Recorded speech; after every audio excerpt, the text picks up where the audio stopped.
Έχουμε πολλά προβλήματα, βεβαίως ξέρετε, στο εσωτερικό. Έχουμε και επίσης πολλά προβλήματα στο εξωτερικό. Το πρόσωπο του πλανήτη μας το τελευταίο καιρό δείχνει να έχει μεγάλες αλλαγές αυτές τις τελευταίες μέρες. Θα λέγαμε ραγδαίες εξελίξεις, διότι όταν αυτό συμβαίνει σε μια χώρα, στη Ρώμη δηλαδή, τότε θα έχουμε το λεγόμενο ντόμινο και στις υπόλοιπες χώρες, μια και η αλλαγή προφανώς της αμερικανικής εξωτερικής πολιτικής θα συμπεριλάβει και την ίδια χώρα μας. Από την άλλη πλευρά έχουμε μια στην ουσία ανύπαρκτη Ευρωπαϊκή Ένωση. Και ξέρετε επίσης πάρα πολύ καλά ότι έχουμε και μια κρίση ηγετών παγκοσμίως. Και επειδή πολλοί λένε αυτό δεν είναι σωστό, θα πρέπει να κοιτάξετε και ανατολικά. Και σε αυτό έχουν δίκιο. Διότι οι αφανείς ηγέτες της Ανατολής έχουν δείξει πλέον εμπράκτος το πώς μπορούν ένα κράτος και μέσα από δύσκολες αντίξωες συνθήκες επιβίωσης οικονομικής, θα λέγαμε, να μετατρέψουν το πρόβλημα του οικονομικού σε οικονομικό θαύμα. Άρα λοιπόν είναι σωστή αυτή η παρατήρηση. Ας πούμε λοιπόν ότι έχουμε μια κρίση ηγετών στη Δύση, όπου περιλαμβάνεται και η μεγάλη χώρα, η Ρώμη, όπως είπα. Στα ειδικότερα θέματα που θα μπορούσαν να ενδιαφέρουν εμάς, γιατί θα μας παρασύρει αυτή η ιστορία, είναι σίγουρο θα μας παρασύρει, εμείς έχουμε τα μόνιμα προβλήματα τα οποία έχουν δημιουργηθεί εδώ και κάμποσα χρόνια από πιθανές λέμε πιέσεις, αλλά στην πραγματικότητα οι άνθρωποι οι οποίοι έχουν αναλύσει την εξωτερική πολιτική της Ελλάδος και οι οποίοι γνωρίζουν γενικά τα εξωτερικά ζητήματα, όπως ο Περικλης Νεαρχου, και οι οποίοι όχι μόνο τα γνωρίζουν, αλλά μπορούν και τα απλοποιούν στην αφήγηση των προβλημάτων τα οποία έχουν παρουσιαστεί. Και αυτό σημαίνει, σεβαστοί τηλεθεατές, ότι εμείς έχουμε ξεκινήσει σε αυτή την σχέση στην περιοχή μας με τη συνθήκη, την περίφημη συνθήκη του Μοντρέ και την περίφημη συνθήκη της Λοζάνης, γιατί θα πει κάποιος, εμάς τι μας ενδιαφέρει. Αυτό μας ενδιαφέρει. Έχοντας όμως χάσει κάτι πολύ σημαντικό, αυτό που λέμε ελληνικό λόμπι στη Ρώμη. Αυτό ήταν η μεγαλύτερη αποτυχία της ελληνικής εξωτερικής πολιτικής. Και αυτό δεν έγινε από μόνο του, έγινε γιατί η εξουσία στην Ελλάδα κατά καιρούς θέλησε αυτό το λόμπι να μην υπάρχει. Είσαι εθνικό έγκλημα. Από εκεί και πέρα έρχονται όλα τα άλλα, οι αμφισβητήσεις κλπ.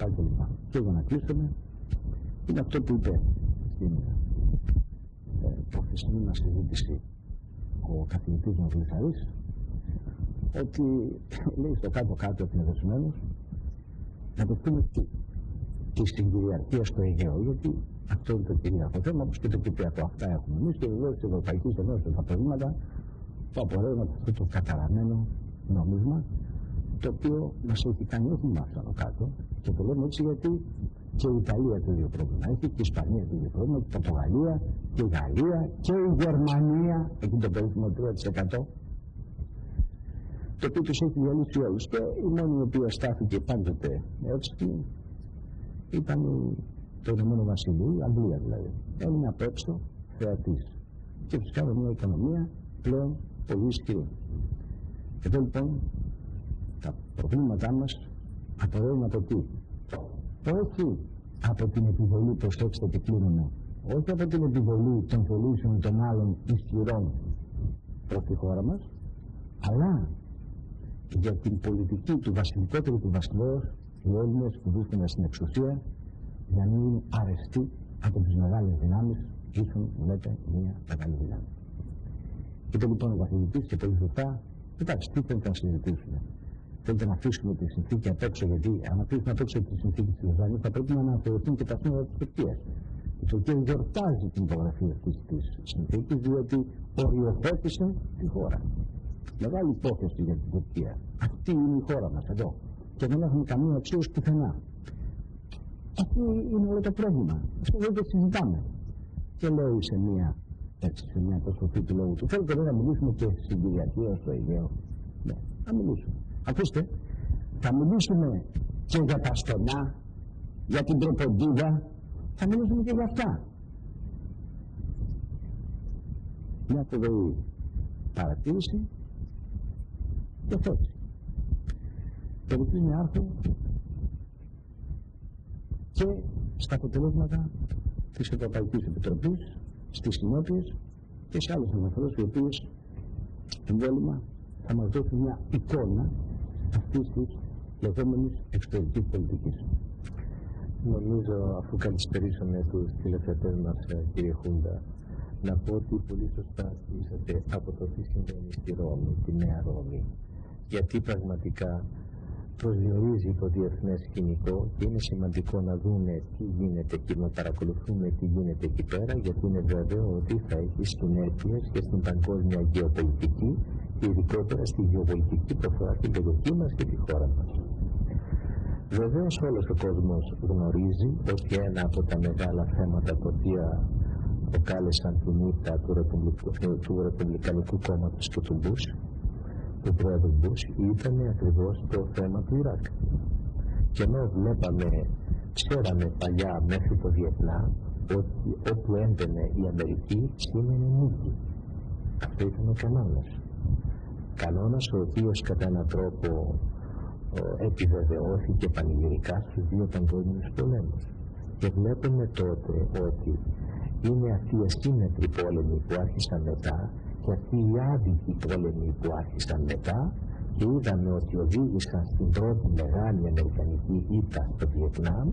Και βλέπουμε τώρα ότι αυτός ο πόλεμος που εγκαινιάστηκε θυμάστε με το CNN και με αυτό το λεγόμενο έκπληξη και δέος, τελικά το Ιράκ είναι εκεί από πλήρης αποτελμάτωση για την αμερικανική πολιτική και ήδη είχαμε το πρώτο θύμα και τον αρχιτέκτονα του πολέμου αυτού, τον πρώτο αρχιτέκτονα, τον κύριο Ράμστελ, υπουργό αμήνης.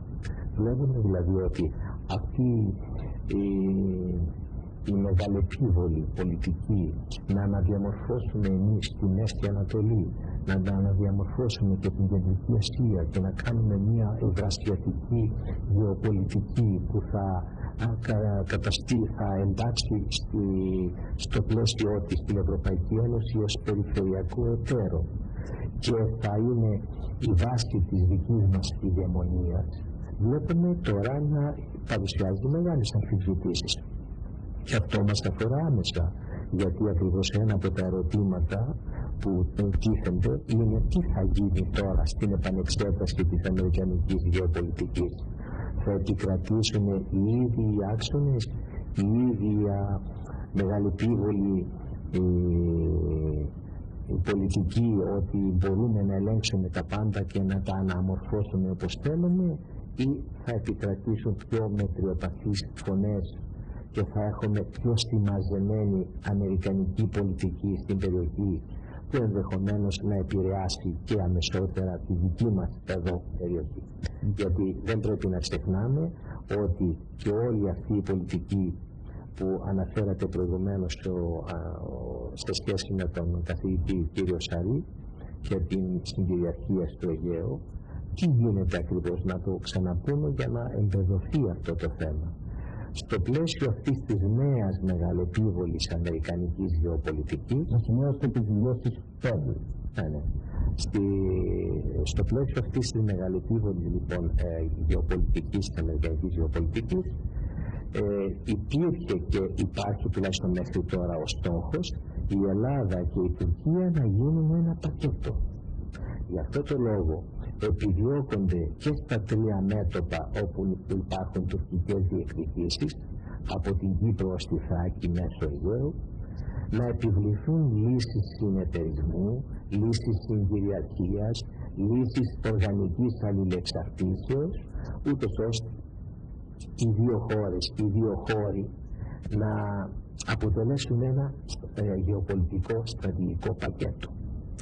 Και θα έλεγα ακόμη, είναι ένα άλλο θέμα στο οποίο θα μπούμε στη διάρκεια της συζητήσεώς μας, και αυτή η γεωπολιτική αναδιάταξη, ανακατάταξη, αναδιάρθρωση που γίνεται στα Βαλκάνια και περιλαμβάνει κατά ένα έμμεσο τρόπο και τη δική μας χώρα, που αφορά, αν θέλετε, την ίδια τη δομή της χώρας. Η Ελλάδα ήταν μια χώρα μαζί με την Νορβηγία που είχαν τη μεγαλύτερη εθνική συνοχή.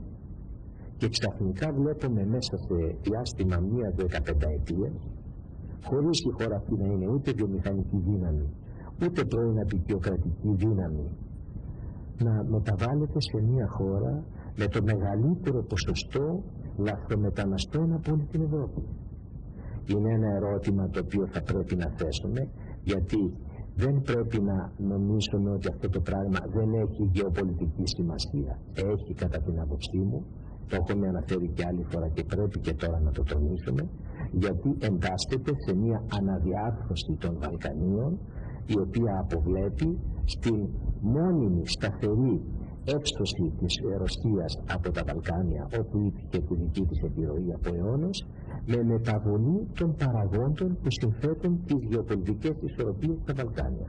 Δεν λέω περισσότερα, μένω εδώ για να πάμε και στα άλλα ειδικότερα θέματα, αλλά νομίζω ότι έγινα σαφής. Γι' αυτό και θα πρέπει η ελληνική κυβέρνηση και οι ελληνικές ηγεσίες, πολιτικές ηγεσίες, να αφυπνιστούν, να γίνουν πιο υπεύθυνες στη μεταχείριση και αντιμετώπιση αυτών των προβλημάτων, γιατί όπως θα αναφερθώ σε ορισμένα ειδικά θέματα παρακάτω, υπάρχουν πολλά πράγματα τα οποία με ανησυχούν ιδιαίτερα και θα αναφερθώ με τη σειρά σε αυτά τα θέματα, αφού αρχίσω πρώτα με αυτό το οποίο είναι στην ημερήσια διάταξη τώρα και κάνει τίτλους στις εφημερίδες, που είναι η αναμενόμενη από πολύ καιρό έκθεση προόδου της Ευρωπαϊκής Επιτροπής, που αναφέρεται στην προόδο που επιτέλεσε η Τουρκία σε ένα χρόνο τώρα ενταξιακών διαπραγματεύσεων. Και βεβαίως μας αφορά άμεσα, γιατί βλέπουμε τι ακριβώς περιλαμβάνει σε ό,τι αφορά τα δικά μας θέματα και ειδικότερα τι περιλαμβάνει και σε ό,τι αφορά το πρωτόκολλο τελωνειακής συμβέσεως, που είναι τώρα, όχι γιατί το ίδιο το θέμα αυτό είναι το μεγαλύτερο, αλλά γιατί επειδή είναι συμβατικό νομικό θέμα, το οποίο συνδέεται με το ευρωπαϊκό κεκτημένο και την ευρωπαϊκή νομιμότητα, στη συγκυρία αυτή έχει καθοριστική σημασία. Γιατί δεν είναι ένα πολιτικό θέμα το οποίο μπορούμε να παραμερίσουμε και να πούμε εντάξει, διαμορφώνοντας ή αναδιαμορφώνοντας τα κριτήρια το αφήνουμε απ' έξω. Είναι ένα θέμα το οποίο αποτελεί σάρκα της σαρκός του ευρωπαϊκού κεκτημένου. Είναι το DNA του ευρωπαϊκού κεκτημένου.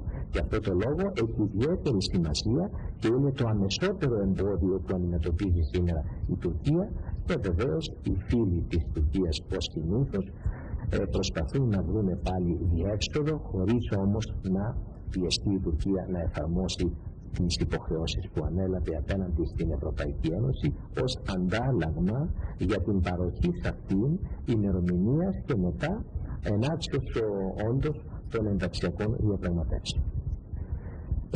Θα λέγαμε αυτό το οποίο αναμενόταν επίσης, ότι μετά, όπως αρχικά ανεβλήθη για την 8η Νοεμβρίου η δημοσίευση της εκθέσεως, την τελευταία στιγμή πάλι έγινε νέα αναβολή για να δοθεί περισσότερος χρόνος ούτως ώστε να συμμορφωθεί η Τουρκία. Βεβαίως δεν είναι σοβαρό να αναμένει κανείς ότι ένα χρόνο δεν συμμορφώθηκε και θα συμμορφωθεί τώρα σε ένα μήνα, τη στιγμή μάλιστα που διαδηλώνει στη διαπασόν ο κάτω Τούρκος ηγέτης ότι δεν πρόκειται να εφαρμόσει αυτό το πρωτόκολλο.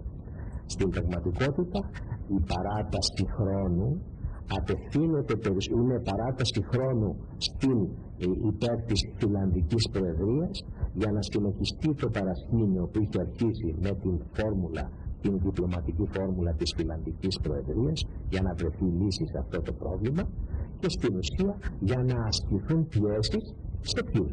Στους άμεσα ενδιαφερομένους, δηλαδή στην Ελλάδα και στην Κύπρο, που εάν αυτοί πούν ότι εμείς εντάξει συμφωνούμε και δεν έχουμε πρόβλημα, θα είναι δύσκολο να βγουν άλλες χώρες και να πούν ότι έχουν πρόβλημα.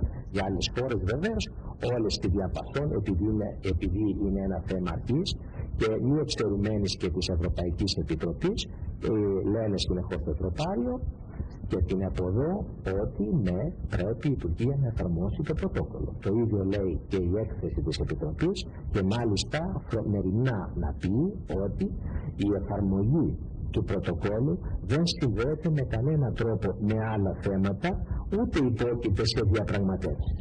Όλα αυτά είναι πολύ σωστά, ξεκάθαρα, αλλά η Φιλανδική Προεδρία βεβαίως άλλα πράττει. Δηλαδή έχουμε το θέμα αρχής και για να είμαστε εντάξει τα λέμε, αλλά παρασκηνιακά γίνονται άλλα πράγματα.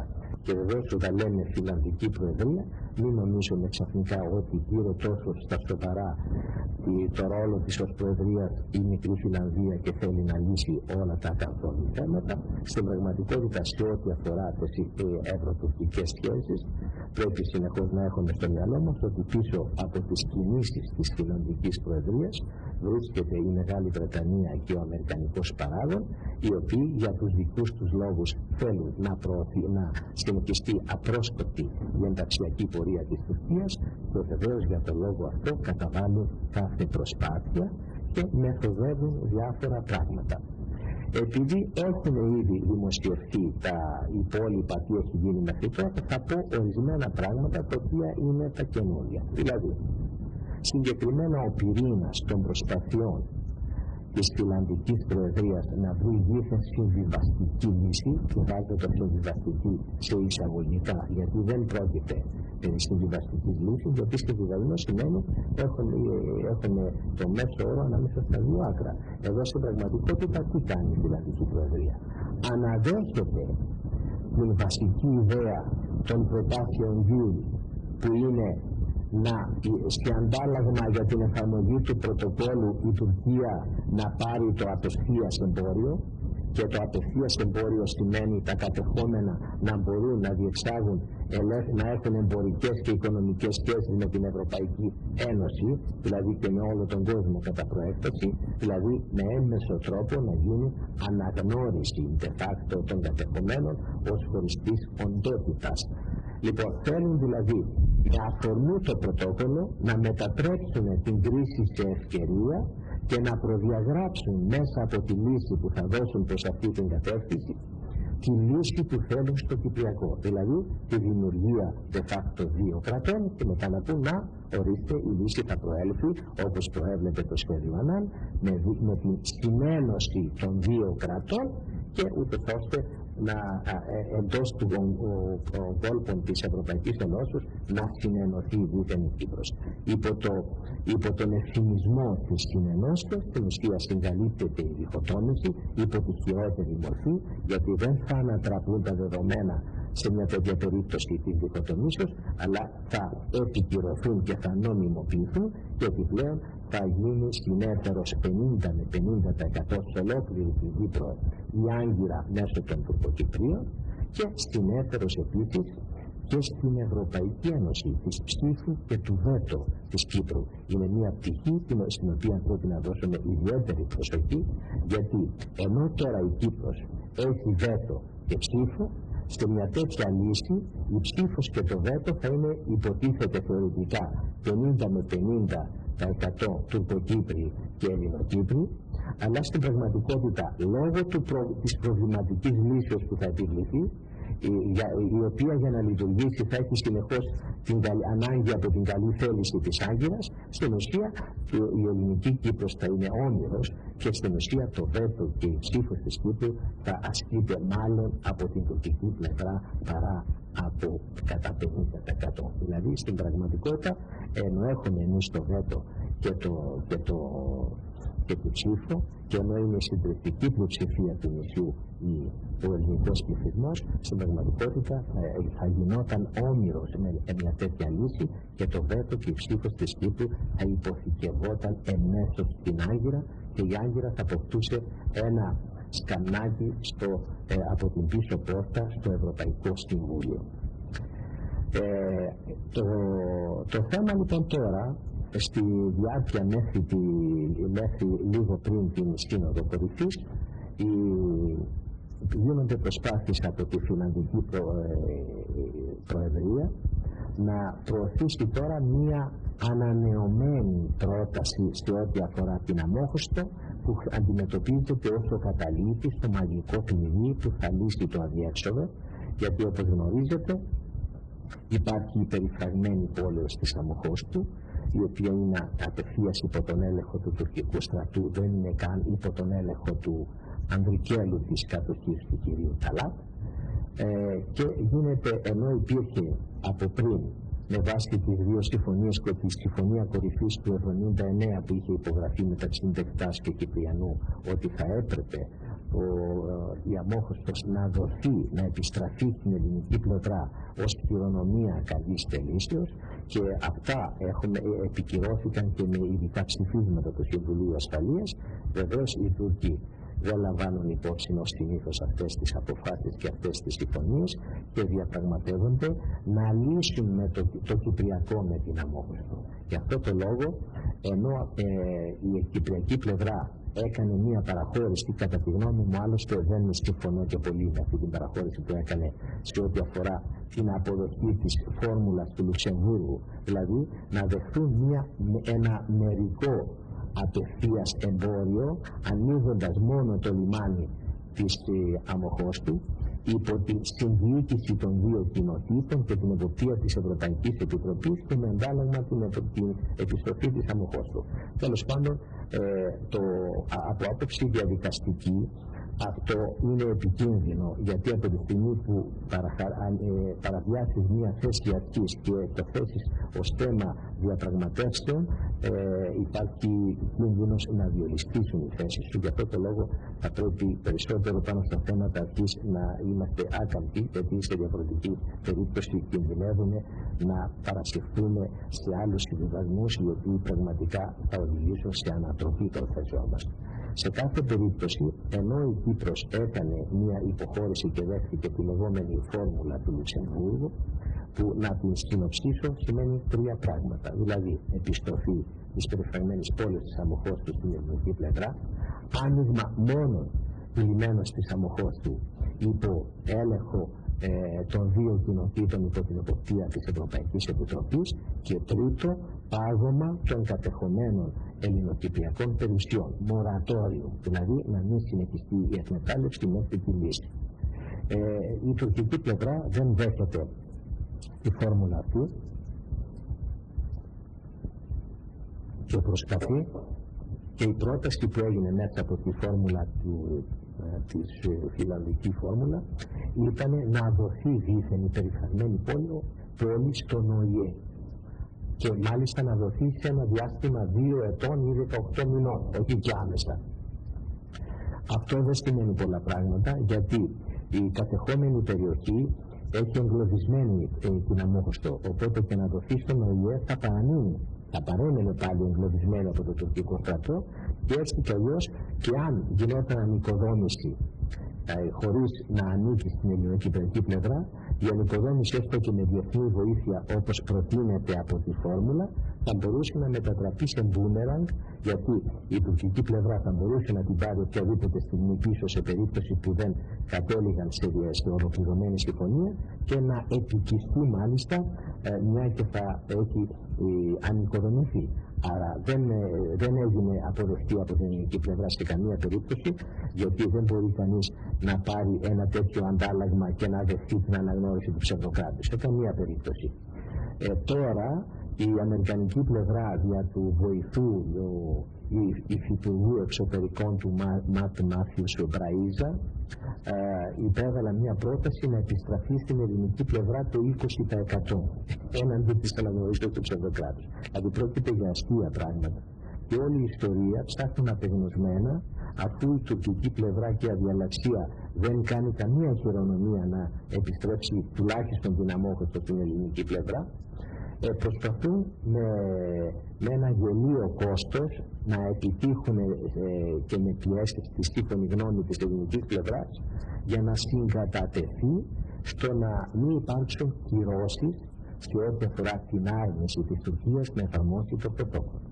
Συγκεκριμένα η αμερικανική και βρετανική πλευρά με όσους επηρεάζουν προσπαθούν να περάσουν ως δίθεν λύση τα εξής: είτε επιβολή του απευθείας εμπορίου με ισχυρή πίεση στην Κύπρο και την Ελλάδα, είτε αναβολή για ένα χρόνο, χωρίς όμως να υπάρξουν ουσιαστικές κυρώσεις, και με μόνη ανώδυνη κύρωση το πάγωμα μερικών κεφαλαίων από τα 34, τα οποία συνδέονται άμεσα με το πρωτόκολλο με την Τελωνιακή Ένωση. Αυτό βέβαια δεν έχει καμία σημασία, ούτε καμία επίπτωση, είναι θέμα σειράς και διαδικασίας. Ποιο θα συζητηθεί πρώτο και ποιο θα συζητηθεί δεύτερο. Το θέμα είναι αν παγώνουν οι διαπραγματεύσεις ή δεν παγώνουν. Και ερχόμαστε για να καταλήξουμε σε αυτό το θέμα ότι η ελληνική πλευρά, αφού άφησε να περάσουν οι προηγούμενες σύνοδοι κορυφής χωρίς ουσιαστικά να ασκήσει οποιαδήποτε ουσιαστική πίεση και έδωσε συγκατατέθη να αρχίσουν οι ενταξιακές διαπραγματεύσεις για την Τουρκία, είναι η ώρα που δεν έχει κανένα περιθώριο πια να υποχωρήσει, γιατί εάν ας πούμε και αυτή τη φορά συγκατατεθεί σε τέτοιου είδους ανώδυνες λύσεις, βεβαίως η Τουρκία θα καταγάγει μια διπλωματική ήττα, θα αποφασιστεί ακόμη περισσότερο και βεβαίως θα είναι αστείο να υποστηρίζει κανείς ότι στη συνέχεια θα υπάρξει οποιαδήποτε ουσιαστική σύνδεση μεταξύ τουρκικής ευρωπαϊκής πορείας και όρων και προϋποθέσεων. Τώρα είναι οι όροι και οι προϋποθέσεις και δεν έχει άλλη επιλογή, κατά τη γνώμη μου, η Ελλάδα από το πάγωμα των διαπραγματεύσεων. Αυτό το μήνυμα άλλωστε έστειλε και μια σειρά Ευρωπαίων ηγετών, αρχίζοντας από την Γερμανίδα καγκελάριο Άγγελα Μέρκελ, η οποία είπε ότι αν η Τουρκία δεν εκπληρώσει την υποχρέωσή της, κάλεσε την Τουρκία να εκπληρώσει την υποχρέωσή της, σε διαφορετική περίπτωση θα υπάρξουν επιπτώσεις, υπονοώντας ότι θα υπάρξει πάγωμα των διαπραγματεύσεων. Το ίδιο μήνυμα έστειλε και ο Γάλλος Υπουργός Εξωτερικών του Φιλίπ του Μπλαζή, ο οποίος είπε ότι θα υπάρξει καθυστέρηση στο χρονοδιάγραμμα των διαπραγματεύσεων. Το ίδιο πράγμα με άλλα λόγια. Και περίπου το ίδιο είπε και ο Ρασμούσεν, ο Πρωθυπουργός της Δανίας, και βεβαίως υπερέβαλε όλους ο Πρωθυπουργός της Βαβαρίας, που είναι κρατήδιο της Γερμανίας, ο Στόιντερ, ο οποίος κάλεσε σε διακοπή, ζήτησε την διακοπή των διαπραγματεύσεων σε περίπτωση που δεν εφαρμόσει το πρωτόκολλο η Τουρκία. Εδώ θα πρέπει να σημειώσουμε, κύριε Χούντα, ότι εάν υπάρξει διακοπή, τότε είναι δυνατόν και να μην κάποιος να υπάρξει, ο οποίος να μην συμφωνήσει στην επικάλυψή τους. Γι' αυτό και πιέζουν όλες τις χώρες ότι για να μην στείλουμε ένα εντελώς αρνητικό μήνυμα στην Τουρκία, δεν πρέπει να υπάρξει διακοπή, γιατί υπάρχει το ενδεχόμενο στη συνέχεια κάποια χώρα να θέσει βέτο και να μην επαναρχίσουν οι διαπραγματεύσεις. Γι' αυτό το λόγο η ομάδα των χωρών, η οποία προσανατολίζεται στην επιβολή κυρώσεων στην περίπτωση που είναι βέβαιο ότι δεν θα εφαρμόσει το πρωτόκολλο η Τουρκία, το θέμα είναι να μην υποχωρήσει η Ελλάδα και δώσει πάλι διέξοδο στην Τουρκία, γιατί περί αυτού πρόκειται. Όλη η ιστορία εκεί παίζεται σήμερα. Τότε θα υπάρξει πάγωμα, και αυτό είναι μια λύση για την ελληνική πλευρά. Πάγωμα υπό όρους όμως, με την έννοια ότι παγώνουν οι διαπραγματεύσεις για ένα διάστημα, για να δοθεί χρόνο στην Τουρκία, και θα επαναληφθούν εφόσον η Τουρκία εφαρμόσει εκπληρώσει τις υποχρεώσεις της, γιατί εκεί υπάρχει ακριβώς η διαφορετική γνώμη άλλων, οι οποίοι θέλουν το πάγωμα να το ταυτίσουν με κάποιο είδους αναβολή. Δηλαδή δεν γίνεται πάγωμα υπό όρους ότι θα ξαναρχίσουν εφόσον η Τουρκία εκπληρώσει, αλλά ότι σε ένα δεδομένο χρονικό διάστημα θα επαναρχίσουν και θα εξεταστούν από την αρχή τα θέματα. Θα πρέπει λοιπόν να πω επίσης ότι για τρίτη συνεχή φορά η Φιλανδική Προεδρία, ενώ υπήρχε άτυπη συμφωνία ότι ενώ διαρκεί η εξέταση αυτό το χρόνο της προόδου της Τουρκίας, δεν θα πρέπει να ανοίξει οποιοδήποτε νέο διαπραγματευτικό κεφάλαιο μέχρι τουλάχιστον τη Σύνοδο Κορυφής. Η Φιλανδική Προεδρία, πιεζόμενη από τη Βρετανική διπλωματία, αποπειράθηκε 3 φορές να φέρει στο Συμβούλιο Μονίμων Αντιπροσώπων το άνοιγμα, πρόταση για άνοιγμα νέων κεφαλαίων. Και τις 3 φορές υπήρξε αντίδραση από την ελληνική πλευρά και ειδικότερα η Κύπρος που έβαλε βέτο και στις 3 περιπτώσεις. Με τελευταία την περίπτωση της προτάσεως για να ανοιχθεί το κεφάλαιο Γεωργία. Οπότε είναι μια δοκιμασία της αντοχής της ελληνικής πλευράς και από την άλλη είναι και ένα δείγμα των δυνατοτήτων που έχει η ελληνική πλευρά.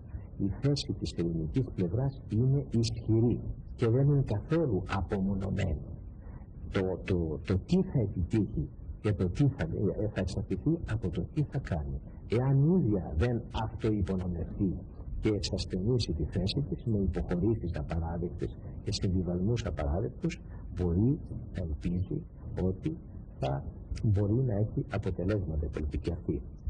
Και σε κάθε περίπτωση υπεύθυνη για την πορεία της είναι η Τουρκία και σε καμία περίπτωση δεν πρέπει να πληρώσει το κόστος είτε η Κύπρος είτε η Ελλάδα. Γι' αυτό το λόγο για την ελληνική θέση η μόνη πολιτική στάση που επιβάλλεται τώρα είναι πάγωμα των διαπραγματεύσεων, δηλαδή να μην συγκατατεθεί Ελλάδα και Κύπρος στο να ανοίξει οποιοδήποτε νέο κεφάλαιο διαπραγματευτικό εάν δεν λυθεί το θέμα της εκπληρώσεως των υποχρεώσεων της Τουρκίας. Οι οποίες είναι καταγεγραμμένες στο πρωτόκολλο και τις οποίες δεν εφαρμόζουν ποτέ. Πέρα από εκείνο το θέμα το οποίο ποτέ δεν συζητείται πλέον, των κατοχικών στρατευμάτων στο έδαφος το ευρωπαϊκό. Αυτό δηλαδή το ξεχάσαμε. Εδώ είναι κύριε Χούντα ότι σήμερα συζητάμε για το πρωτόκολλο, το οποίο στην ουσία επειδή είναι νομικό θέμα και συνδέεται με το κεκτημένο και με την νομιμότητα την ευρωπαϊκή, δεν μπορεί να παρακαμφθεί. Ενώ τα άλλα τα θέματα ήδη από το 2002 στην Κοπεχάγη, με τον τρόπο ότι όταν διαμόρφωσαν τα λεγόμενα κριτήρια της Κοπεχάγης, στην πραγματικότητα τι έγινε? Τα λεγόμενα κριτήρια της Κοπεχάγης που προευλήθησαν ως δίθεν αυστηρά και όροι για την Τουρκία, στην πραγματικότητα είναι συρρυκνωμένα κριτήρια. Είναι ένας εύσχυμος τρόπος να αφαιθούν, να αφαιθούν απ' έξω τα μεγάλα πολιτικά προβλήματα, τα οποία δίθεν θα λύνονταν με τη συμφωνία του Ελσίνκη και το σχέδιο Ανάν, και να περιοριστούν τα θέματα μόνο τα θέματα ανθρωπίνων δικαιωμάτων. Νεαρχου, υπήρχε η αποχώρηση των τουρκικών στρατευμάτων πόσα χρόνια? Αυτό υποτίθεται στο σχέδιο θα ήταν μετά τη λύση. Κανένα στρατός δεν πάει για να μείνει μονίμως. Όταν επιβάλλει τη λύση φεύγει. Εφόσον δηλαδή πιστεύει ότι η λύση αυτή είναι στα χέρια. Ναι, σε 18 χρόνια. Έτσι. Θα γινόταν λύση και στις 18 χρόνια θα στρατεύματα. Μα δεν είναι πέτραν και στα 18 χρόνια κύριε Χούντα. Το σχέδιο Ανάν τώρα, να μην αρχίσουμε πάλι τη συζήτηση του σχέδιου Ανάν, το σχέδιο Ανάν στην ουσία ήταν λύση καταστροφική, εντελώς καταστροφική. Δεν έφευγαν οι Τούρκοι, τα παίρναν όλα. Εγγύηση και διατήρηση της ζήτησης. Το είπε και ο Μπούστος και ο Σανιμάτης και εκεί πρέπει να ξέχαστε το. Ναι, δεν υπάρχει πρόβλημα. Αλλά η Ευρωπαϊκή Ένωση μην ασχολείται με τα στρατεύματα κατοχής. Μα το πρόβλημα όλο στη συζήτηση της Ελληνικής Βουλής, κύριε Χούντα, δεν ξέρω αν προσέξατε τη συζήτηση.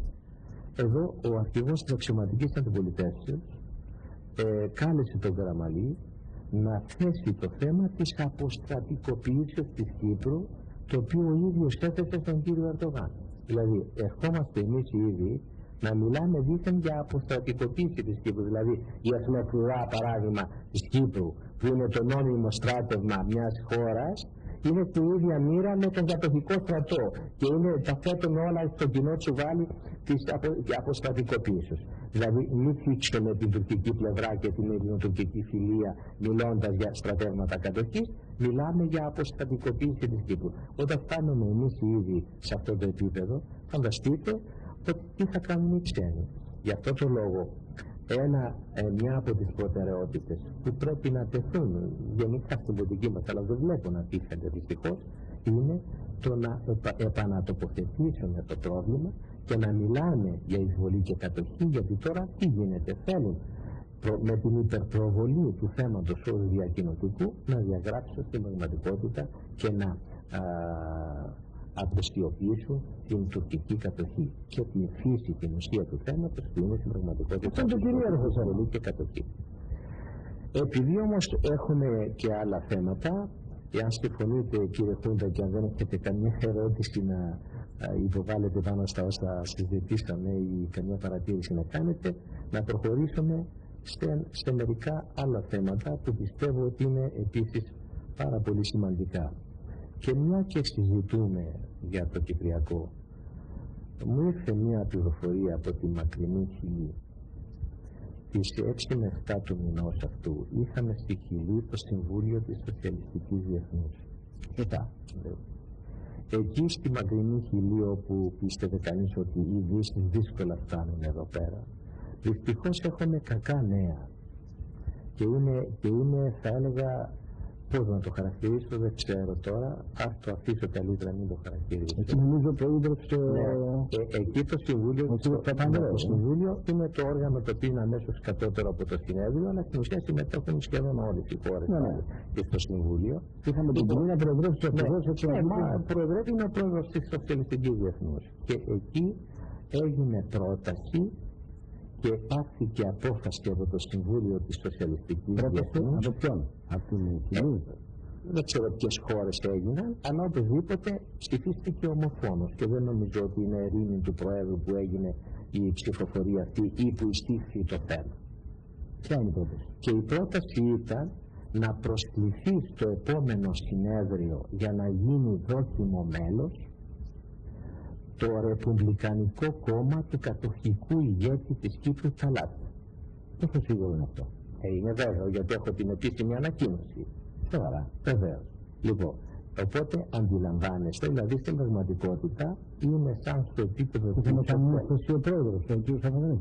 Μα ποια ένσταση, αφού νομίζω ότι θα πρέπει να εισηγήθηκε, έγινε εισήγηση από το Προεδρείο. Αλλιώς το ψηφίστηκε ομόφωνα, δεν έχω πληροφορίες αν είναι ο ίδιος, αλλά δεν νομίζω ότι το Προεδρείο εισηγείται τις αποφάσεις αυτές. Μαζί με μια ομάδα χωρών. Εισηγείται στο Προεδρείο, σας λέω ότι παρά τις διαμαρτυρίες του αδελφού κόμματος ΕΔΕΚ, πέρασε αυτή η απόφαση από το Συμβούλιο της Σοσιαλιστικής Διεθνούς για να γίνει μέλος και σοσιαλιστής σύντροφος ο κύριος Καλάτ του κατοχικού ψευδοκράτου και να γίνει μέλος στο κόμμα του ο δόκιμο μέλος στο προσωπές συνέδριο που θα λάβει η χώρα σε ένα χρόνο. Σας το αναφέρω για να το καταγγείλω και να το στιγματίσω, αλλά και να δείτε πού οδηγεί όλη αυτή η πολιτική. Είναι ένα κομμάτι της πολιτικής, είναι μια πτυχή της πολιτικής αυτής που άρχισε με την ανατροπή το 1996 της προηγούμενης ελληνικής εξωτερικής πολιτικής και η προσχώρηση σε αυτή τη δίθεν νέα πολιτική που λέγαμε ότι εμείς δεν θέτουμε από πριν ως προαπαιτούμενο την επίλυση των ελληνοτουρκικών προβλημάτων για να υποστηρίξουμε την ένταξη της Τουρκίας στην Ευρωπαϊκή Ένωση. Φτάσαμε στο σχέδιο Ανάν για το Κυπριακό, φτάσαμε σε δίθεν φόρμουλες για λύση του Αιγαίου με παραπομπή όλων των θεμάτων στην Χάγη, αποδεχόμενη στη συμφωνία του Ελσίνκη τις λεγόμενες συνοριακές διαφορές. Και ερχόμαστε τώρα να βλέπουμε ότι ακόμη και μετά τα όσα έχουμε μεσολαβήσει, δηλαδή την απόρριψη του σχεδίου Ανάν από τον Κυπριακό λαό, τη συγκυρία τη σημερινή όπου συνασπίζονται όλοι αυτοί οι παράγοντες για να προωθήσουν την επιβολή του απευθείας εμπορίου που οδηγεί, όπως είπαμε, στην έμμεση de facto αναγνώριση του ψευδοκράτους. Και χρειάστηκε τώρα να είναι Έλληνας πρόεδρος της Σοσιαλιστικής Διεθνή για να προτείνει να κάνει μέλος της Σοσιαλιστικής Διεθνούς τον εγκάθετο των κατοχικών στρατευμάτων με απόφαση του Ευρωπαϊκού Δικαστηρίου. Το Ευρωπαϊκό Δικαστήριο στις προσφυγές που έγινε έβγαλε αποφάσεις και είπε ότι η διοίκηση του παρουσιαζομένου ως τουρκοκυπριακού κράτους είναι μια διοίκηση ανδρίκελο της τουρκικής εξουσίας. Γι' αυτό το λόγο εγώ καταδικάζω την Τουρκία, η οποία είναι η κατέχουσα δύναμη. Λοιπόν, ερχόμαστε εμείς τώρα να προσκαλέσουμε τον κύριο Ταλάτ να γίνει μέλος της Σοσιαλιστικής Διεθνούς ως σοσιαλιστής. Παράδοξα πράγματα. Και αυτό υπήρχαν κάποια είναι απόλυτα σίγουρο, γιατί έχω την ανακοίνωση που προήλθε από τα γραφεία της Σοσιαλιστικής Διεθνούς. Είναι απόλυτα σίγουρο και το επιβεβαιωμένο, και το επιβεβαίωσα και με την ΕΔΕΚ κάτω στην Κύπρο. Πήρα κάτω την ΕΔΕΚ και το επιβεβαίωσα. Άρα είναι απόλυτα βέβαιο αυτό. Δυστυχώς είναι απόλυτα βέβαιο, δεν είναι ευθύνη. Και αν θέλετε, από μια άποψη υπήρχαν στοιχεία προδρομικά προς αυτή την κατεύθυνση. Υπάρχει ένα περιοδικό που το εκδίδουν μια ομάδα από εξυγχρονιστές, πρώην εξυγχρονιστές, και που είναι και κοντά στον σημερινό πρόεδρο του ΠΑΣΟΚ, οι οποίοι εκδίδουν, το οποίο λέγεται μεταρρύθμιση. Και αυτό φαίνεται σε συνδρομητές και διακινείται μέσα στο χώρο του ΠΑΣΟΚ και βεβαίως εκδίδεται υπό τη σκέπη του νέου ΠΑΣΟΚ. Και στο πρώτο τεύχος που έγινε, που εξεδόθη και το οποίο πήρα εγώ στα χέρια μου, είχε απ' έξω στο εξώφυλλο μια φωτογραφία και έγραφε Ευρωπαϊκή Αριστερά με 6 πρόσωπα, προσωπογραφίες. Η μία από τις 6 προσωπογραφίες ποια είναι, νομίζετε? Ποια ήταν, νομίζετε? Ο Ταλάτ. Είναι μια ιστορία η οποία προετοιμάζεται από καιρό. Αυτό έγινε πριν 5-6 μήνες περίπου.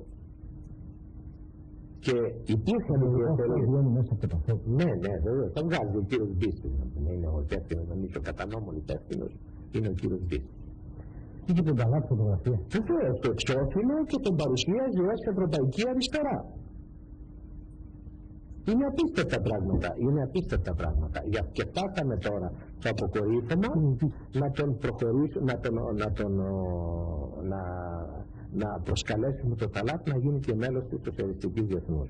Και εδώ έτσι για την ιστορία σας αναφέρω, κύριε Χούντα, ότι όταν ήταν ο μεγάλος Βίλιμπραντ ακόμη πρόεδρος της Σοσιαλιστικής Διεθνούς, εγώ είχα την τιμή τότε να εκπροσωπώ το ΠΑΣΟΚ στις συναντήσεις της Σοσιαλιστικής Διεθνούς και θυμάμαι μαζί με τον Βάσο Λυσαρίδη από την Κύπρο, εκ μέρους της ΕΔΕΚ, όταν ετέθη θέμα να προσκληθεί ως φιλοξενούμενος guest ο Ετσεβίτ, γιατί τότε ήθελε η Σοσιαλιστική Διεθνής να κάνει ένα άνοιγμα στην Τουρκία και αναζητούσε να δει με ποιον, και υποτίθεται το πιο προοδευτικό σε εισαγωγικά, και γιατί παρουσιαζόταν ως Σοσιαλιστικό κόμμα, και το κόμμα του Ετσεβίτ, ο οποίος έκανε την εισβολή, παρουσιαζόταν ως Σοσιαλιστικό κόμμα. Είχε ζήτησε και συζήτησε μαζί μας ο Βίλιμπραντ αν θα δεχόμασταν να προσκαλέσει τον Ετσεβίτ ως guest, όχι δηλαδή ως μέλος. Και εμείς είπαμε ότι είναι αδιανόητο. Τι δουλειά έχει η Σοσιαλιστική Διεθνής με ανθρώπους οι οποίοι έχουν κάνει εισβολή και κατέχουν παράνομα ξενέδαφος. Και όταν αποπειράθηκε ο Ετσεβίτ να έρθει, κάναμε παρέμβαση και έφυγε ο Ετσεβίτ. 2 φορές έγινε προσπάθεια να φέρει τον Ετσεβίτ και έφυγε. Δεν έγινε δεκτός το κόμμα του Ετσεβίτ. Και τώρα φτάσαμε στο σημείο, στέψαμε ήδη πριν τη Χιλή, λίγο πριν τη Χιλή, έγινε ένα συνέδριο στη Ρόδο, μια διάσκεψη, ειδική διάσκεψη της Σοσιαλιστικής Διεθνούς για την λαθρομετανάστευση. Και συνδιοργανώθηκε η συνδιάσκεψη αυτή από το ΠΑΣΟΚ και από το κόμμα του διαδόχου και από το ίδιο το Ρεπουμπλικανικό κόμμα της Τουρκίας, στο οποίο πρόεδρος τώρα είναι ο διάδοχος του Εσιοπή, τον Ντενίς Παϊκάλη. Και συνδιοργανώθηκε στη Ρόδο και αφήνοντα όσα ελέγχθηκαν και εκεί πέρα έγινε, ενώ ας πούμε το Αιγαίο είναι ο χώρος στον οποίο μένεται καθημερινά το δουλεμπόριο, ο πόλεμος με τους δουλεμπόρους και που αποβιβάζουν σε όλα τα νησιά αλλά το μετανάστες, βρήκανε εκεί το χώρο να μιλήσουν για ανοιχτά σύνορα.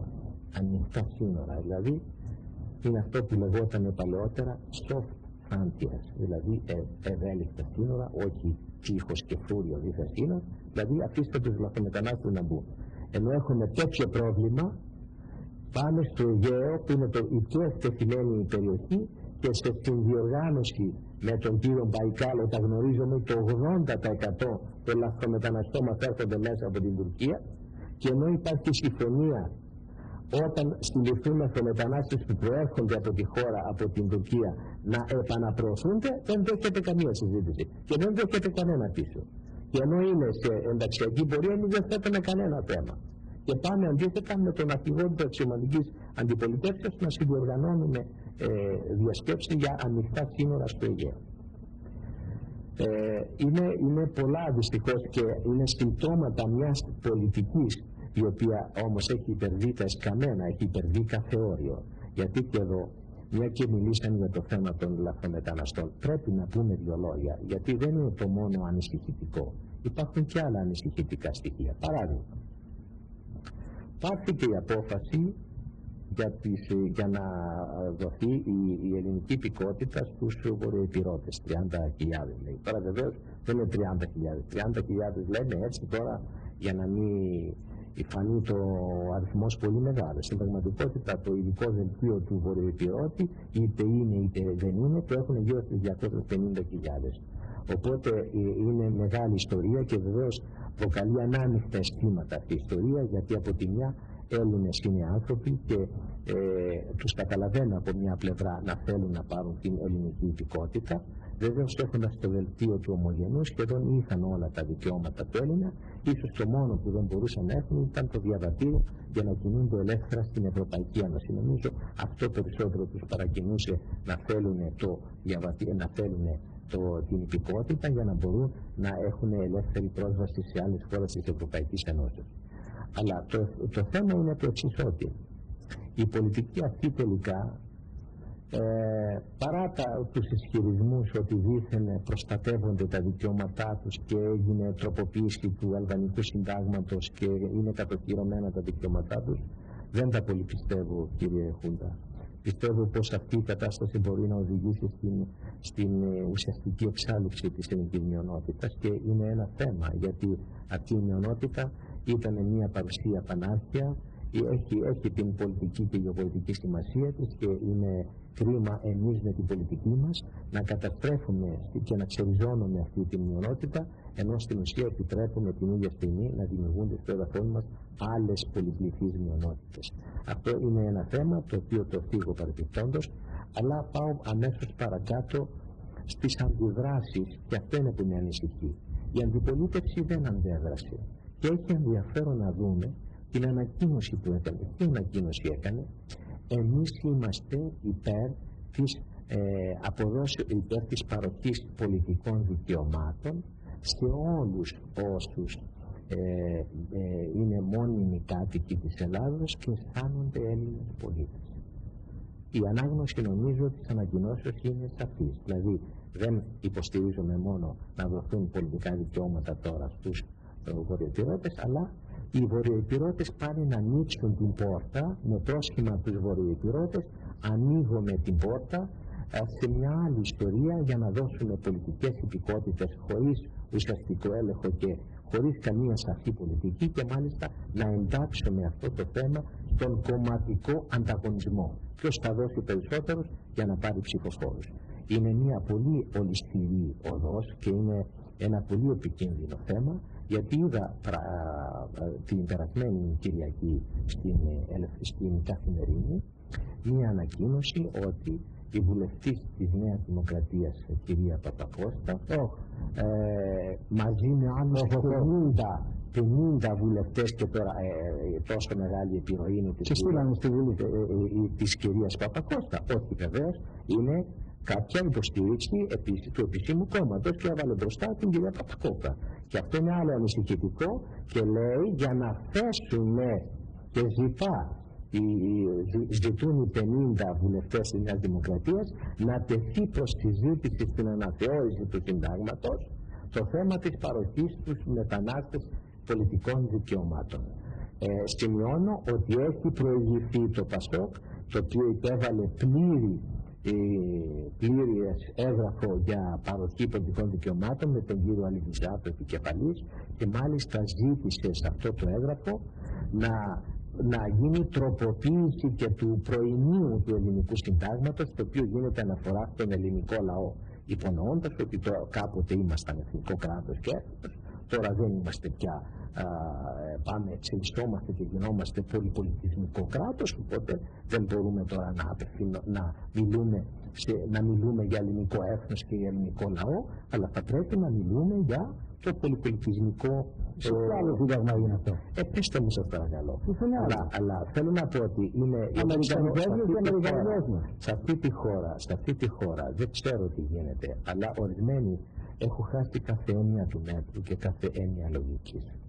Έχουν πάρει το θέμα των μεταναστών, και ακούω διάφορα στις τηλεοράσεις, και ήμασταν κι εμείς μετανάστες, γίνεται σύγκριση ανομοίων πραγμάτων, τα οποία δεν έχουν καμιά σχέση μεταξύ τους. Δηλαδή, οι Έλληνες δεν πήγαν μαζικά πουθενά δυνατόν μετανάστες, και δεν είναι δυνατόν να στοιχαίουμε την καλώς νοούμενη μετανάστευση αυτούς που έχουμε ανάγκη και τους θέλουμε να τους φέρουμε, αλλά να ξέρουμε πώς τους φέρνουμε, ποιους φέρνουμε και γιατί τους φέρνουμε, και να έχουν τα δικαιώματά τους και να είναι σε τάξη τα πράγματα, αλλά να ξέρουμε τι γίνεται. Να έχουμε ένα έλεγχο των συνόρων μας, να έχουμε ένα έλεγχο της κοινωνίας μας, να ξέρουμε τι πολιτικές κάνουμε. Εδώ πέρα δεν υπάρχει κανένας έλεγχος. Το τι γίνεται και τι δυναμική έχει αυτή η ιστορία, δεν μπορεί κανείς να φανταστεί. Και επειδή ο πολύς ο κόσμος δεν μπορεί να το παρακολουθήσει το θέμα, γιατί πνιγμένος στα προβλήματά του, υπάρχουν οι πολιτικές ηγεσίες και η κυβέρνηση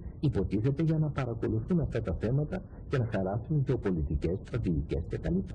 Εδώ όμως βλέπουμε δυστυχώς ότι τα πράγματα κινούνται σχεδόν να είναι εκτός ελέγχου. Είδα παράδειγμα στο βήμα της προηγούμενης Κυριακής δημοσιεύτηκε έρευνα του Κέντρου Κοινωνικών Ερευνών, επίσημη έρευνα, και λέει να πούμε στα σχολεία της περιοχής Αθηνών το ποσοστό των αλλοδαπών μαθητών είναι 30%. Και ρωτώ να πούμε, εδώ δεν έχει γίνει ούτε νομιμοποίηση όλων των λαθρομεταναστών, ούτε έχει γίνει οικογενειακή επανένωση για να φέρουν όλες τις οικογένειες τους. Τι θα γίνει αν νομιμοποιηθούν όλοι αυτοί και φέρουν όλες τις οικογένειες τους? Δηλαδή θα φτάσουμε σε 10 χρόνια στο 50%, το 60%. Τι γίνεται δηλαδή, πού το πάνε ορισμένοι? Δηλαδή, κοιτάξτε τη Σουηδία, κύριε Χούντα. Υπάρχει μια χώρα με προοδευτικές παραδόσεις, με ανοχή, με την πιο προοδευτική μεταναστευτική πολιτική. Έχει 60 χρόνια μεταναστευτική πολιτική. Πώς είναι η μετανάστευση? Ούτε 1 εκατομμύριο, γύρω στο 1 εκατομμύριο, γύρω στο 10 με 11 του πληθυσμού της χώρας. Εδώ αυτό το οποίο γίνεται, και παρουσιάζουν ότι δίθεν όλες οι ευρωπαϊκές χώρες, όχι, είναι ψέμα. Δεν είναι σε όλες τις ευρωπαϊκές χώρες. Αυτό το οποίο έχει γίνει εδώ δεν έχει γίνει πουθενά. Γιατί οι άλλες χώρες έχουν μια μετανάστευση 100 χρόνια, 50 χρόνια, και έχουν ένα ποσοστό, πάρτε τη Γερμανία, τη Γαλλία, την Ιταλία, έχουν ένα ποσοστό γύρω στο 10%. Καμία χώρα δεν έχει τα ποσοστά. Ξαφνικά η Ελλάδα, χωρίς να είναι απεικιοκρατική δύναμη, χωρίς να είναι βιομηχανική δύναμη, χωρίς να έχει καμιά δουλειά με όλους αυτούς τους λαούς από τους οποίους κατακλείζεται, ξαφνικά έγινε πρωτοπόρο σε λαθρομετανάστευση. Και όχι μόνο πρωτοπόρο σε λαθρομετανάστευση, πρωτοπόρο και σε φιλελεύθερες δίθεν πολιτικές. Δηλαδή, τι να πει κανείς, ότι μοραίνει κύριος βούλεται απολέστε, ή πρέπει να δεχτούμε ότι αυτό εκπορεύεται από σχέδια ξένων γεωπολιτικών? Είναι ερωτήματα τα οποία πρέπει να θέσει ο καθένας και θα πρέπει σύντομα να υπάρξει κινητοποίηση και μέτρα για αυτή την ιστορία. Γιατί δυστυχώς, εάν ας πούμε τώρα δημιουργηθούν καταστάσεις και τελεσμένα γεγονότα τα οποία κάποιοι σπέβδουν και θέλουν πάση θυσία και το γρηγορότερο δυνατόν να τα καταστήσουν για συνταγματική πραγματικότητα για να είναι ανεπίστρεπτα, αντιλαμβάνεστε, κύριε Χούντα, τα προβλήματα που δημιουργούνται. Δεν ξέρω πόσο χρόνο έχουμε. Αυτά όμως είναι ζητήματα τα οποία παραδείγουν σε καθένας από εμάς. Όλοι όμως ο καθένας από μόνος του μπορούν να λύσει αυτά. Και οι περισσότεροι που διαμαρτύρονται δεν έχουν δίκιο. Και οι περισσότεροι συνεργάζονται. Ναι, το πρόβλημα όπως το είπαμε και άλλη φορά, κύριε Χούντα, είναι προβλήματα τα οποία είναι κυβερνητικά.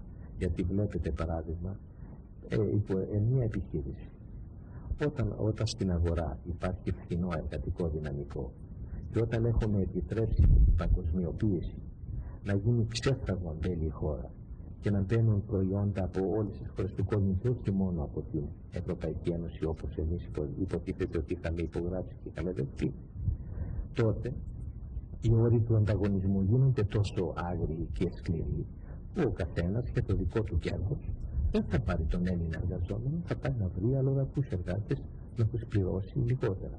Είναι να θα βρει πιο φθηνές λύσεις για να μπορέσει να επιβιώσει ως επιχείρηση. Άρα δεν μπορούμε να κατηγορούμε τον κάθε επιχειρηματία ή τον κάθε ένα που κάνει τη δουλειά του με φθηνότερο τρόπο όταν είναι διαθέσιμο. Αυτά είναι προβλήματα συνολικής πολιτικής. Παρακολουθούσα παράδειγμα προχθές βράδυ τη συζήτηση που γινόταν στη γαλλική τηλεόραση μεταξύ των υποψηφίων του Σοσιαλιστικού Κόμματος και μακάρι να γινόταν και με τον τρόπο αυτό σε εμάς. Είναι τρεις οι κύριοι υποψήφοι για το αξίωμα του, υποψήφοι για την Προεδρία. Οι υποψήφοι εντός κόμματος, η κομματική υποψήφια, από τους τρεις θα επιλογεί ο ένας. Αλλά κάνουν τρεις συζητήσεις στην τηλεόραση πάνω στα βασικά θέματα, ούτως ώστε να ενημερωθεί ο κόσμος και να γίνει μετά η ψηφοφορία για το ποιος τελικά θα εκπροσωπήσει το Γαλλικό Σοσιαλιστικό Κόμμα στις εκλογές ως αντίπαλος του άλλου κόμματος. Και έβλεπα εκεί πέρα ότι ετέθη ένα από τα θέματα που ετέθη ήταν το θέμα, το θέμα του παγωμένου συντάγματος, του Ευρωπαϊκού Συντάγματος, για το τι θα γίνει, και προτάθηκε ακριβώς από πολλούς ότι θα πρέπει να αναλάβει πρωτοβουλία η Γαλλία σε συνέχεια των πρωτοβουλειών που θα πάρει στο πρώτο εξάμηνο του 2007 η Γερμανία και το ανακοίνωσε η Μέρκελ, η οποία θα έχει την Προεδρία της Ευρωπαϊκής Ένωσης. Και είπαν ακριβώς ότι θα πρέπει να δοθούν απαντήσεις μέσα από τις νέες προτάσεις που θα γίνουν για αυτή τη νέα συνθήκη, δεν το ονομάζω σύνταγμα, για αυτή τη νέα συνθήκη που θα υπογραφεί, ούτως ώστε να αντιμετωπιστούν οι φόβοι που εκφράστηκαν με το όχι από τον γαλλικό και από τον ολλανδικό λαό. Και ποια είναι αυτά τα θέματα? Και απαριθμούσαν. Ένα από τα κύρια θέματα που απαριθμούσαν, αυτό βεβαίως και από Τουρκία και από άλλα θέματα, ήταν ακριβώς αυτή η παγκοσμιοποίηση. Είναι δυνατόν να έχουμε ανοιχτά σύνορα και να μετατρέπουμε μία ένωση σε ανοιχτή διεθνή εμπορική ζώνη εμπορικών ανταλλαγών? Αυτό αντιφάσκει με την ίδια την ιδέα της Ευρώπης και αυτό είναι ένα πρόβλημα το οποίο υπονομεύει την Ευρώπη. Όπως επίσης, δηλαδή, συγκρατώ δύο ιδέες βασικές πάνω στις οποίες και οι τρεις συμφωνούσαν. Η μία ήταν ότι τώρα με την ευκαιρία της νέας συνθήκης και των τροποποιήσεων που θα φέρουμε στο παλιό σύνταγμα να αντιμετωπίσουμε αυτά τα πράγματα. Και το δεύτερο ήταν ότι θα πρέπει να αναλυθούν πρωτοβουλίες για πιο ανεξάρτητη πολιτική και θα πρέπει να πιστεί η Γερμανία, ούτως ώστε το δίδυμο Γερμανία και Γαλλία να προχωρήσουν προς αυτή την κατεύθυνση. Συγκρατώ το πρώτο, και τα δύο είναι πολύ αξιόλογα σημεία και τα συγκρατώ, αλλά αναφέρουμε πρώτα στο πρώτο. Εφόσον θα γίνουν τέτοιου είδους διαπραγματεύσεις και προβλέπονται να γίνουν, γιατί ο στόχος είναι να αρχίσουν το 2007 και να ολοκληρωθούν το 2009. Θα μπορούσε λοιπόν και η ελληνική πλευρά να προετοιμαστεί και να βάλει τις δικές της προτάσεις σε ό,τι αφορούν την παγκοσμιοποίηση και τα σύνορα. Θα πει ότι, κύριε, εγώ έχω εδώ αυτά τα προϊόντα. Δεν μπορώ εγώ να ερημώσω την ύπεθρό μου, γιατί σώνει και καλά πρέπει να έχω εγώ ανοιχτά σύνορα με όλο τον κόσμο. Θέλω ειδική προστασία και το εξαίρεση ή μεγάλο μεταβατικό καθεστώς για αυτά τα προϊόντα, ώστε να μπορέσει να ελέγξουμε περισσότερο τα σύνορα μας, και όχι μόνο η Ελλάδα αλλά και άλλες χώρες. Δηλαδή αυτό το σύστημα, αυτό το άνοιγμα, το υπεράνοιγμα σε όλο τον κόσμο θα καταστρέψει την Ευρωπαϊκή Ένωση, και ο ίδιος ο κόσμος θα στραφεί ενάντια στην Ευρωπαϊκή Ένωση. Είναι ένα πολύ σοβαρό θέμα, το οποίο δεν έχει ακόμη συνειδητοποιήσει ο κόσμος, γιατί βλέπουμε, ας πούμε, στην Ελλάδα η γεωργία πάει από το κακό στο χειρότερο, γιατί τώρα και με περιοριζόμενες τις επιχορηγήσεις, αλλά οι επιχορηγήσεις στην ουσία σας δίνουν επιχορηγήσεις για να τελειώνετε, για να φύγετε. Δηλαδή όταν υπάρχει αυτό το καθεστώς των ανοιχτών συνόρων από όλες τις χώρες του κόσμου, και ο προϊόν μπορεί να επιβιώσει. Και τι θα γίνει στα δημόσια ύπεθρο, τι θα κάνουμε δηλαδή. Το ίδιο πράγμα υπάρχει για την ελαφρά βιομηχανία. Βλέπουμε δηλαδή ότι τα μισά, το 50 ήδη της 100 της αποκλείσεως έχει περάσει σε χέρια ξένων. Εδώ η κυβέρνηση, ακολουθώντας ακριβώς αυτή την πολιτική, τα blue chips, που είναι οι πιο σημαντικές εταιρείες, ακολουθώντας ακριβώς αυτή την πολιτική της προσαρμογής δίθεν στην παγκοσμιοποίηση, ξεπουλάει τα πάντα. Δηλαδή ακόμη βλέπουμε την Κίνα, που είναι το πιο πετυχημένο παράδειγμα στην εποχή της παγκοσμιοποίησης. Γιατί είναι πετυχημένο? Γιατί έχει κρατικό έλεγχο.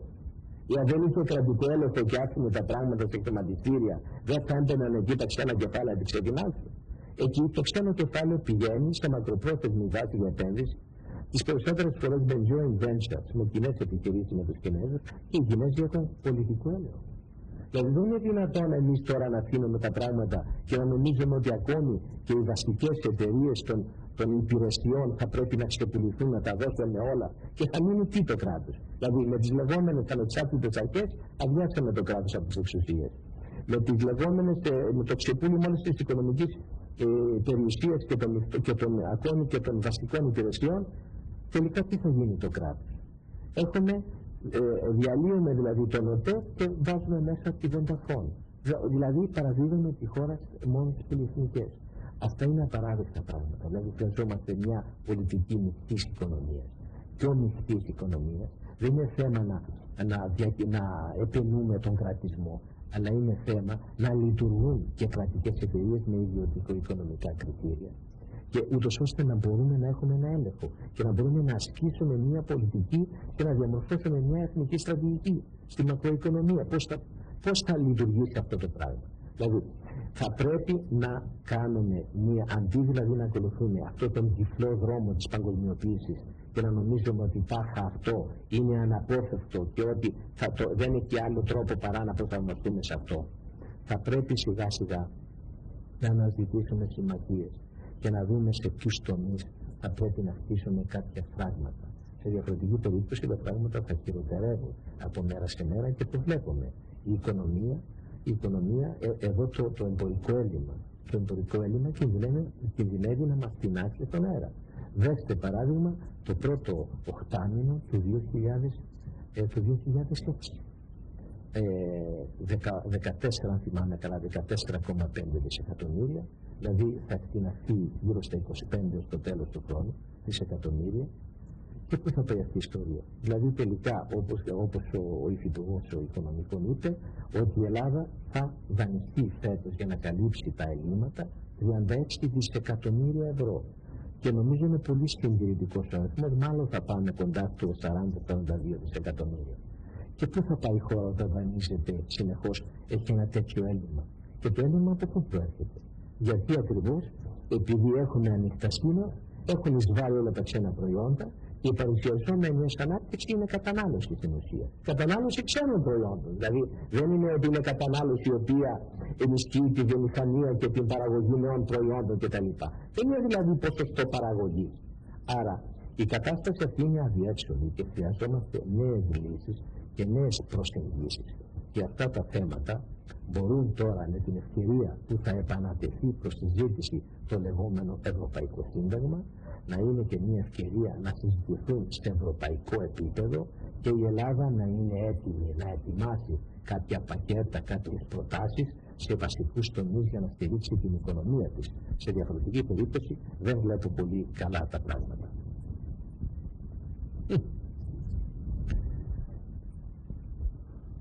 Ευχαριστούμε τον κύριο Περικλη Νεαρχου, τον εννοείται. Χαίρετε.